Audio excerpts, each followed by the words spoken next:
welcome to Creation Media Podcast. Great to be here. Today, we're diving deep into the essentials of video editing for beginners, using the material you shared with us. Yeah, some really foundational stuff in there. Our mission is pretty straightforward.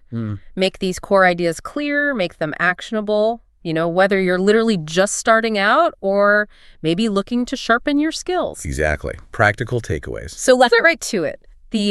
The very first thing that seemed really crucial in the sources was this need for a clear idea before you even start editing. Oh, absolutely. It's all about having that vision first. You need to ask yourself, what kind of film am I trying to make here? Right. How long should it be, roughly? What are the absolute must-have points I need to convey? And, what's the overall style or feeling? It sounds like the foundation, really. It absolutely is. Without it, you're just kind of assembling pieces without a picture on the box, Yeah, that makes sense. And tied into that, the material really hammered home organizing your footage effectively. Why is that so vital, especially early on? Well, think about it. You might have hours of footage. If you don't sort it out, label it, maybe put it into bins or folders based on scenes or topics, You'll get lost. you'll totally get lost. It's about simplifying that complexity from the start. Identifying, okay, this is section A, this is B, this is primary footage, this is B-roll. It just streamlines everything that comes next. Saves a ton of time down the line, I bet. A huge amount of time and frustration. Okay, so clear idea, organize footage, check. Now, putting shots together, the sources talked about the logic of transitions, specifically avoiding direct cuts between shots that are too similar in size. Can you unpack that? Yeah, that's a key guideline for smooth visual flow.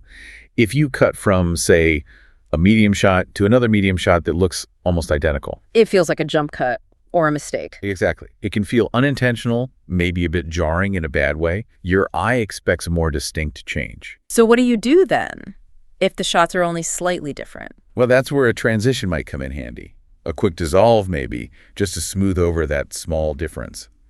But you use those sparingly. Right. But the material also said direct cuts are actually good sometimes when there's a big change in shot size. Oh, for sure. Yeah. That's often really effective. Imagine going from a really wide, extreme long shot, showing the whole environment. Establishing the scene. Right. And then bang, a direct cut to an extreme close-up on someone's eyes. Creates impact. Huge impact. It focuses attention instantly, emphasizes emotion, reveals a detail. That contrast works. So understanding those basic shot sizes is fundamental then. We've got extreme long shot. Your establishing shot, often. Big environment. Long shot, maybe above the knees. Yeah, full figure, but less emphasis on the environment than medium shot, Waist up. typically. Good for dialogue scenes. Then close up. Chest up, sort of, for emotion. Yeah, brings you closer. And finally, extreme close up. Just a detail like eyes or hands. Exactly. Knowing that vocabulary helps you choose the right tool for the job, essentially. Makes sense. Now, the sources also mentioned using cinematography during the edit, not just during shooting. Things like conveying emotion through a third-person perspective or using a gradual push-in. Yeah, these are techniques you can enhance or even create in post-production sometimes. Showing a reaction shot, even if brief, connects the audience emotionally. And the push-in. A slow digital zoom-in or push-in can subtly increase intensity or draw focus to something important within the shot. It guides the viewer's eye without needing a cut. Okay. And what about this idea of doing subtraction, not addition, in editing? Ah, yes. That's about clarity and focus. The temptation, especially for beginners, is to add lots of effects, flashy transitions, everything. Because you can. Because you can. But often, less is more. Good editing is often invisible. It serves the story. So subtract the unnecessary. Don't just add clutter. Keep it clean. Keep it clean. Keep it purposeful. The material also touched on camera movement and how that affects connections. Static to static, static to moving. Right, the energy changes. Cutting from a still shot to another still shot feels different than cutting from a still shot to one with camera movement. Creates a different rhythm. A different rhythm, a different feeling. And the key point was to let emotion guide those choices, not just the plot points. Does this transition feel right emotionally? Interesting. Finally, composition. How does what's inside the frame tie into the editing process? Well, good composition in your shots gives you more powerful building blocks.